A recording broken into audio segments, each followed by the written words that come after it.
Eu agradecendo e abraçando a você que continua conosco, que continua na Band. Neste bloco nós temos o prazer de receber o economista William Eufrásio Nunes Pereira, que é do Departamento de Economia da Universidade Federal do Rio Grande do Norte. William, muito obrigado por estar conosco. Tudo bem com você? Tudo bem, tudo tranquilo. É um prazer recebê-lo. O senhor é do Corecon, também do Departamento de Economia, da pós-graduação, que estão realizando um debate sobre o desenvolvimento regional e a crise, né? Podemos entender como saídas para a crise, imagino. Qual a importância e porquê deste evento? Veja, o nosso grupo de pesquisa é um grupo que está sempre preocupado com a questão do desenvolvimento regional, principalmente o desenvolvimento local. A gente tem estudado o Nordeste e, em particular, o Rio Grande do Norte. E esse ano a gente vai exatamente juntar algumas personalidades importantes, personalidade da política, do mundo empresarial e da academia, para discutir um pouco a questão da crise econômica, principalmente os embates dessa crise no Rio Grande do Norte e no Nordeste, de uma forma geral. Essa crise ela é mais econômica ou é mais política ou as duas coisas ao mesmo tempo? Simultaneamente são as duas, econômica e política. No entanto, a crise política, ela tem afetado mais a economia do que a economia tem afetado a política. A gente sente no ar isso. Tenho essa mesma impressão, mas você, falando como estudioso, me dá mais certeza do que eu pensava. Com certeza. Só tem uma terceira crise aí, que é a crise hídrica. Sim. Embora não seja da meteorologia, tem se previsto que para o próximo ano será um ano de seca. E como os reservatórios baixaram muito esse ano, já desde o ano passado, provavelmente o ano de 2016 não será um ano, digamos, muito agradável. Principalmente se a crise econômica perdurar como já vem perdurando já há um bom tempo. Então, junto crise econômica, crise política e crise hídrica, o ano de 2016 não será um ano fácil.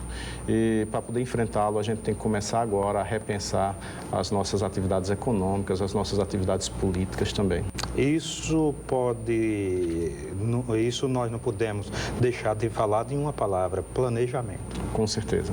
O planejamento é fundamental, principalmente no período de crise, para você poder reduzir, atenuar os impactos que vão ter essas externalidades negativas sobre a vida da população de uma forma geral. E o senhor pode adiantar algum tema que vai ser discutido? Sim, inicialmente amanhã, na quarta-feira, nós vamos trazer algumas personalidades políticas que trabalham nas secretarias de governo. Já estão confirmados o secretário Gustavo, do Planejamento, e a gente está tentando trazer o Flávio Azevedo, da Secretaria de Desenvolvimento. Então, duas personalidades que vão mostrar um pouco do âmbito da política, no âmbito do governo, o que é que se pretende fazer para fechar 2015 e enfrentar o ano 2016. Na quinta-feira, nós vamos trazer dois empresários que trabalham no ramo da fruticultura e da pesca para conversar conosco quais são as perspectivas e as projeções para 2016, considerando os meandros da crise que nós estamos enfrentando.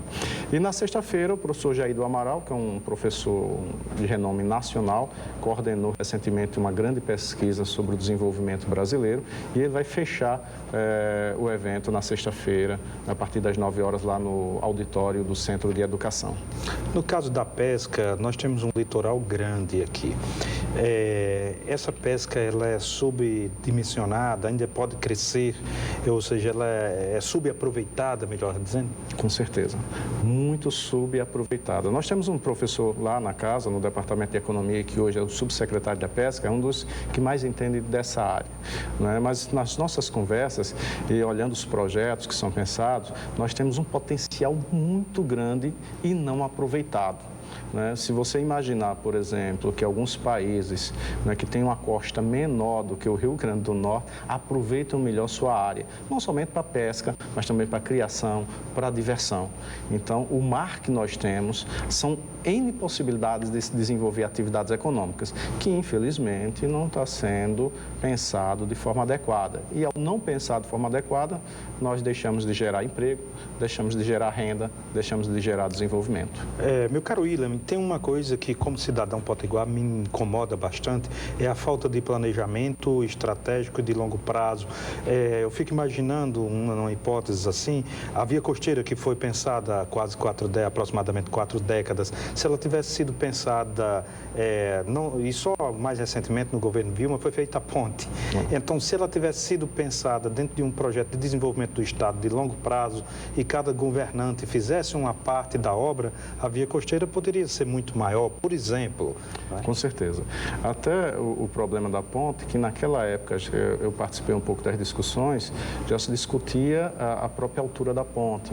E as pessoas que trabalham com a questão oceânica já diziam, olha, a tendência é os transatlânticos crescerem enormemente. Então, 40, 50, 60, se num primeiro momento pode parecer uma ponte altíssima, ela vai se tornando a cada ano cada vez mais baixa, porque os transatlânticos estão cada vez mais elevados. Então, como nós fizemos uma ponte estável, que não se altera, nós nos impossibilitamos de receber uma série de transatlânticos que fazem turismo e que geram emprego e renda nas costas, principalmente da Europa e dos Estados Unidos, mas que poderia também na costa brasileira. Então, nosso porto não tem condição de receber esses navios. Já não tem mais. A ponte foi feita recentemente e já não tem. Ela já passou a criar um obstáculo para o desenvolvimento do porto de Natal. Quer dizer, a ponte que ficou durante dezenas de anos se pensando e se reivindicando como elemento de desenvolvimento, se transformou num grande investimento para barrar o desenvolvimento. Para barrar o desenvolvimento, principalmente o desenvolvimento portuário. Há N possibilidades, principalmente hoje nos portos. Se você vai a algumas cidades marítimas, seja, como eu disse, na Europa ou mesmo na América Latina, você tem os portos como um centro de turismo que capta pessoas, negócios, empreendimentos. O nosso porto, ele está amarrado, ele não pode se desenvolver exatamente porque uma ponte vai barrar o seu desenvolvimento. É possível crescer um pouco, evidentemente, fazendo algumas reformas, mas ele vai impedir os grandes investimentos, principalmente a chegada dos grandes transatlânticos ao Porto de Natal. Não compensaria fazer ele parar um pouquinho antes da ponte? Aí há soluções, né? Por exemplo, os chamados portos-ilhas, são, digamos assim, só alternativas de grande porte de engenharia. É possível pensar, mas o custo também é cada vez mais alto, né? Mas eu deixaria essa discussão para engenheiros que possam pensar alternativas viáveis para isso. O desenvolvimento, ele precisa de logística. Sim. Alguns empresários com quem eu tenho conversado aqui, que pensam o desenvolvimento, por exemplo, do turismo a nível regional, no sentido de fazer com que o turista fique mais tempo mais tempo no estado, não fique somente entre Natal e Pipa. Nós temos turismo religioso, nós temos vários elementos de gastronomia, mas precisa, por exemplo, de estradas, né? Sim, de estradas, de infraestrutura. De infraestrutura básica. Nós temos um aeroporto, tem toda uma discussão agora sobre o RUB, mas para quem vai ao aeroporto sabe a dificuldade que é chegar até esse aeroporto. Então é preciso criar canais de escoamento, tanto do aeroporto para a capital, como também para o interior, como também do aeroporto para o próprio porto.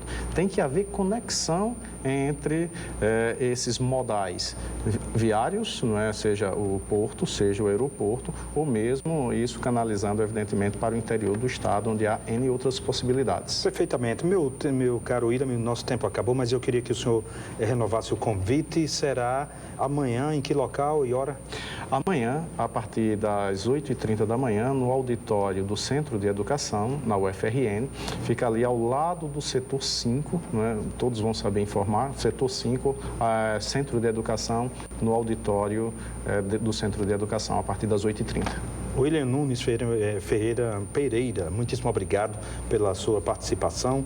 A você que nos acompanha, não sai daí, a gente volta em 1 minuto com mais um bate-papo.